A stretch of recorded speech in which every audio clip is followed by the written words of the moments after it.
Welcome to sauce kitchen time. வாங்க நம்ம இந்த வீடியோவில் தேனில் ஊற வச்ச நெல்லிக்காய் எப்படி பண்ணுறதுன்னு பார்க்கலாம். அதுக்கு தேவையான அளவு நெல்லிக்காவை நல்லா கழுவி இந்த மாதிரி இட்லி பாத்திரத்தில் மூடி வச்சு ஒரு 15 நிமிஷம் வேக வச்சு எடுத்துக்கோங்க. இது நல்லா வெந்ததும் இது கம்ப்ளீட்டாக ஆறட்டும். ஆறுனதும் இதை நீங்கள் விதையை நீக்கிட்டு அதை ஸ்கின்னை மட்டும் கூட நல்லா கீத்தாக கட் பண்ணி எடுத்துக்கலாம். இல்லைனா அப்படியே கீரல் போட்டு தேனில் ஊற வச்சு ஒரு 1 வீக் நல்லா வெயிலில் காய வச்சு எடுத்துக்கலாம். ஸ்டோர் பண்ணி நீங்கள் யூஸ் பண்ணலாம்.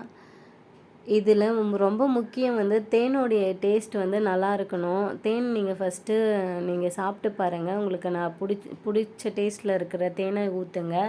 நெல்லிக்காய்லாம் ரெகுலராக சாப்பிட ஆரம்பிங்க. இதில் நோய் எதிர்ப்பு சக்தி அதிகமாக இருக்குது. உடல் எடையை குறைக்கும், ரத்த அழுத்தத்தை குறைக்கும், சருமத்தை நல்லபடியாக வச்சுக்கும், சர்க்கரை நோய் வராமல் தடுக்குது, கெட்ட கொழுப்பை கரைக்குது, செரிமானத்துக்கும் ரொம்பவே ஹெல்ப் பண்ணுது. நெல்லிக்காவை அப்படியே சாப்பிட கஷ்டப்படுறவங்களுக்கு இந்த மாதிரி செஞ்சு கொடுங்க. அப்படியே உங்களால் சாப்பிட முடியும்னா இதை அப்படியே ஜூஸ் போட்டு சாப்பிட்றது இல்லை வெறுமனே சாப்பிட்றது தான் ரொம்ப நல்லது எனக்கு தெரிஞ்சு. ட்ரை பண்ணி பாருங்கள்.